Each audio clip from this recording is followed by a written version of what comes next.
বৈচিত্র্যময় মৌলভীবাজার জেলার এই মুহূর্তে রয়েছে আমি কমলগঞ্জ উপজেলায়।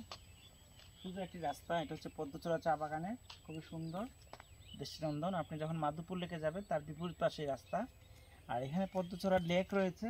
আর এই যে ভিউটা দেখতে পাচ্ছেন, এখানে অনেকগুলো পাহাড়ের উপরে যখন উঠবেন আপনার অনেক ভালো লাগবে।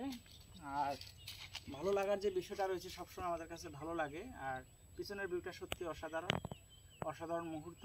সব কিছু মিলিয়ে কমলগঞ্জ একটি বৈচিত্র্যময় একটি উপজেলা। এখানে যেমন রয়েছে লেক, তেমন রয়েছে ঝর্ণা, আর চা বাগান তো বলার অপেক্ষা রাখে না। সব কিছু মিলিয়ে একেবারে দৃষ্টিনন্দন একটি উপজেলা। আপনারা আসবেন, ঘুরবেন, পরিবারের সবাইকে ঘোরার সুযোগ করে দেবেন। এটি হচ্ছে আমাদের। আর আমরা প্রকৃতির প্রতি একটু যত্নশীল হই। আমরা প্রকৃতি দেখবো, উপভোগ করবো, সৌন্দর্য দেখবো, কিন্তু প্রকৃতির সৌন্দর্য নষ্ট করবো না। ভালো থাকবেন, থ্যাংক ইউ।